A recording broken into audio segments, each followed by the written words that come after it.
happened when I wrote them down. A couple of them I looked at and said, those are not a big deal. But they were in my head. Yeah.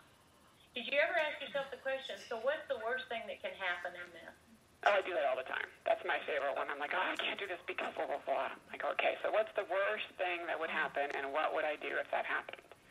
Right. I think that's a good process to go through as well, because often the very worst thing you can think of, and write it down, because when you write down the worst possible thing, you'll see that it's pretty darn unlikely. But write it down and then write down what you're going to do about it, and then it doesn't have power anymore. Right. Because you have a plan. Very good. So, when did you make the leap? What was the one turning point? Yeah, the one turning point was when my grandmother died. So I had been planning this for a while. I had been writing down, and for about 6 months, I think, prior to when I actually started the business, writing down my vision for the business and the color of the chairs and what it said on the doors of the office and all those kinds of things, and what kind of clients we served and how we served them and how committed we were to them. But we also had balance in our life, and success and balance, not mutually exclusive, and all the elements that in my mind made up what at that time didn't have a name but has now become Think Results Marketing. And I just wrote it all down, and as things came to me, I would write more things, and I have a specific journal just for my thoughts, ideas, and plans about the business. And really just kind of put it aside. And then that summer, my grandmother got very sick very quickly. And in fact, I had to leave in the middle of one of our weekends, our coaching weekends. And it was a very difficult process for me. She raised me for many years. So she was, in the course of time, she was 82 and, fine. But as she was laying there on the hospital bed, I do what many of us do in this situation. I thought, wow, that could be me. And I'm not ready, because I'm living a life that's over here on my left hand, that's going 100 miles an hour that way, and my values are over here on my right hand, and they're going 100 miles an hour the opposite direction. And I am not living a life that's consistent with my values. I don't see my child more than 15 minutes a day. And all my life, I wanted to be a mom. What am I doing? So I said, okay, you gotta change something, because this is not working. You are not living the life that you want to be leading. So I came home and I quit my job. It was just as simple. I think it's one of those, catastrophic events that forces you to really bring forward those things that were percolating in the back of my head or sitting there right there in front of me when my grandmother was dying. And I could no longer push them to the back of my head. I knew that the time was now, and everyone, wow, but it's not a good time. The economy's not good. You should go get a job at another company. And I had so much advice that was, not now. Now is not a good time. And I said to them all, I said, I know it's not a good time, but it's the right time for me, and I'm doing it. Because the right time to do it is not when the economy is good or bad or in between. It's when you're like, I am doing this. Yeah, it's when you make the choice. Right. When you are completely committed to it, yeah, the external stuff doesn't matter. Nor can it prevent you from delivering the dream. Right. But you have to get to that point where you have that total burning fire. I got to do this now. So, good question. Good question. What is, because one of the things that I want to say is what we don't want our listeners to do is to have to wait for those catastrophic moments. Yeah. When the world comes down and you're sitting there, you have to make the decision based on something that's life altering. Like, how do you make the choice now? Like, what do you do? And so, when do you? What's the burn? No, let me rephrase it. What is the fuel that drove the dream? See, the dream was to have your own business. But that's not the fuel.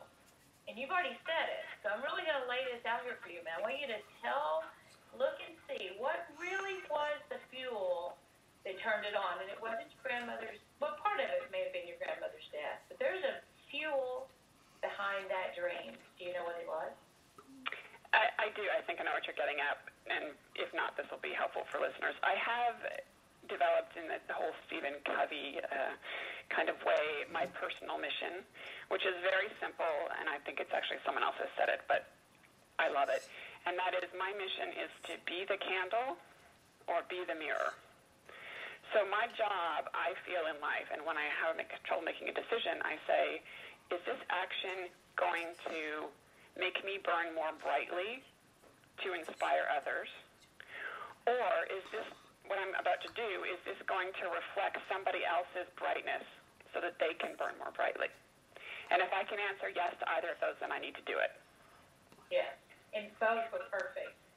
And that is exactly what the business is about. I mean, certainly I built it to fill a need that I had to both serve clients in the very, very committed and focused way that I felt they should be served in corporate America. Having been there, I know how painful it can be to be a chief marketing officer or a VP of marketing or a head of sales, and I know how to help them because I've been in their shoes.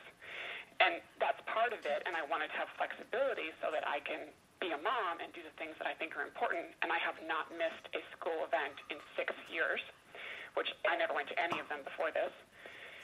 And that was part of it, and that was a big piece of it because, I'm selfish and I need to get my needs met.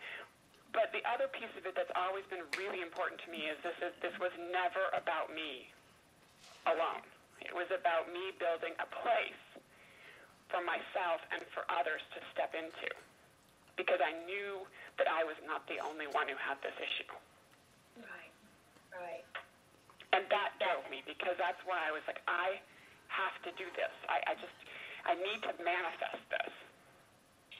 Jennifer, when your sight and your vision is on serving others without expectation, then you'll be served. And that's what that light in the candle is all about. Right. Exactly. That's what it's all about. So we've heard a lot from you tonight about how you wanted to be able to provide a service that you didn't feel you personally could provide sitting in the desk you were in a corporate world. So tell us now, what's the service that you provide that sets you apart and sets Think Results Marketing out as a guru company of awesome marketing experience and service? What sets you apart? I think what makes us different is that we do really focus on measurable financial results for our clients. I think that's a result of my analytical background, and it's very much in now in the marketing world, but has always been the way I approach things because I'm a scientist by training. So I look at all of the marketing investments and say, what are we getting for this? Is this really getting us the kind of results we're looking for? So that's something that we always focus on with clients is, why are we doing this? What are you trying to achieve? How will we know what we've gotten there? How are we going to measure this success? I think that's a really important piece of why we're able to help our clients and raise literally millions of dollars in initial funding and in additional revenue for companies that are already established. So the other thing that I mentioned earlier is that all of us in the team, there's a couple that aren't, but most of us in the team, I guess, have been directors, VPs, with multi-million-dollar budgets in corporate. So we know exactly how our clients feel. We know the pressure cooker that they live in every day, especially in marketing, because sales beats you up when they don't have leads, and then when they have too many leads, they say it's marketing's fault. Marketing is always like the punching bag. So we totally understand that, and we know how to make that easier for our clients, and we are very focused on, like you said, serving them. It's really important to us. The third piece is about the scientific leadership, in that we do take that very analytical view, and many of us are technology geeks, basically. And so there's a lot of analytical thought that we put into our work with our clients, which I think is what leads them to the results that they get. We're not about the fluffy, cool events kind of marketing. It's very business-focused, results-driven marketing. So you're living a dream. I am. I have the most amazing team, personally and professionally.